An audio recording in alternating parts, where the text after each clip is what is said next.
राज्यसभेसाठी हिंगोलीचे माजी आमदार भाजपा नेते रामरावजी वडकुते यांना उमेदवारी घोषित होताच हिंगोलीत भाजपच्या कार्यकर्त्यांनी फटाक्याची आतषबाजी करत आनंदोत्सव साजरा केलाय।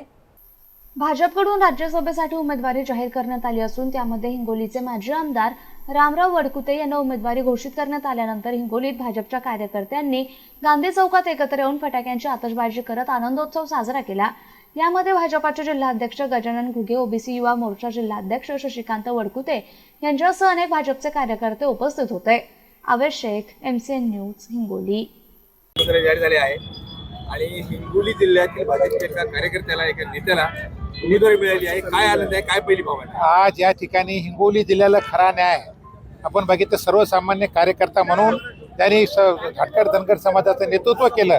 अशा सर्वसाधारण कुटुंबातल्या माणसाला आज या ठिकाणी देशाचे पंतप्रधान माननीय मोदी साहेब, राष्ट्रीय अध्यक्ष आमचे नवीनजी, या ठिकाणी गडकरी साहेब, या ठिकाणी शहा साहेब आणि या ठिकाणी आमच्या हिंगोली, आपल्या महाराष्ट्राचे लाडके मुख्यमंत्री देवाभाऊ, महाराष्ट्राचे प्रदेश अध्यक्ष रवींद्र चव्हाण साहेब आणि बावनकुळे साहेबांना या ठिकाणी हिंगोली जिल्ह्याला या ठिकाणी मोठं नेतृत्व करण्याची संधी या ठिकाणी वडकुते साहेबांच्या माध्यमातून सर्वसामान्य कुटुंबातला एक कार्यकर्ता म्हणून या ठिकाणी संधी दिली आणि भारतीय जनता पार्टीच्या या ठिकाणी हिंगोली जिल्ह्यामध्ये येणाऱ्या काळामध्ये निश्चित भारतीय जनता पार्टीचं नाव देशाच्या नकाशावर, राज्यसभेचं पहिलं नाव या ठिकाणी आपल्या राज्यसभेच्या नंतर गेलं असेल। त्या ठिकाणी आमच्या रामराव वडकुते साहेब भाजपच्या वतीनं राज्यसभेचे उमेदवार म्हणून या ठिकाणी गेलेले आहेत।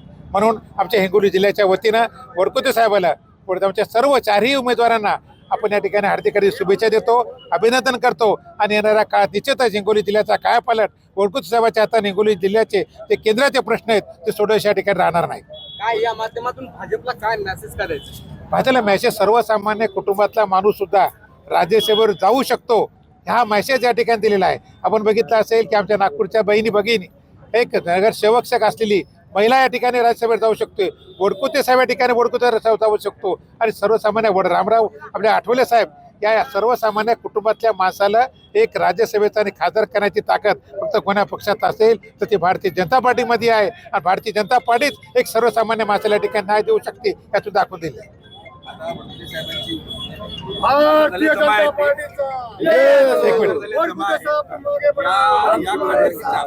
भाजपला विशेष करून ज्या उद्या निवडणूक आहेत, पंचायत समिती आहेत, जिल्हा परिषद आहेत, यात कसा पाहिजे का नगरपालिकेत रामराव वडकुते साहेब या ठिकाणी राज्यसभेवर गेल्याच्या कारणानं आमच्या हिंगोली जिल्ह्यातच नाही, महाराष्ट्रामध्ये हटकर धनगर समाजाचे नेते म्हणून ते पूर्ण महाराष्ट्रात फिरतात आणि हिंगोली जिल्ह्यात निश्चितच फायदा या ठिकाणी वडकुते साहेबांच्या राज्यसभेमुळे होईल आणि हिंगोली जिल्हा परिषद येणाऱ्या काळामध्ये भारतीय जनता पार्टीचा झेंडा या ठिकाणी फडकेल।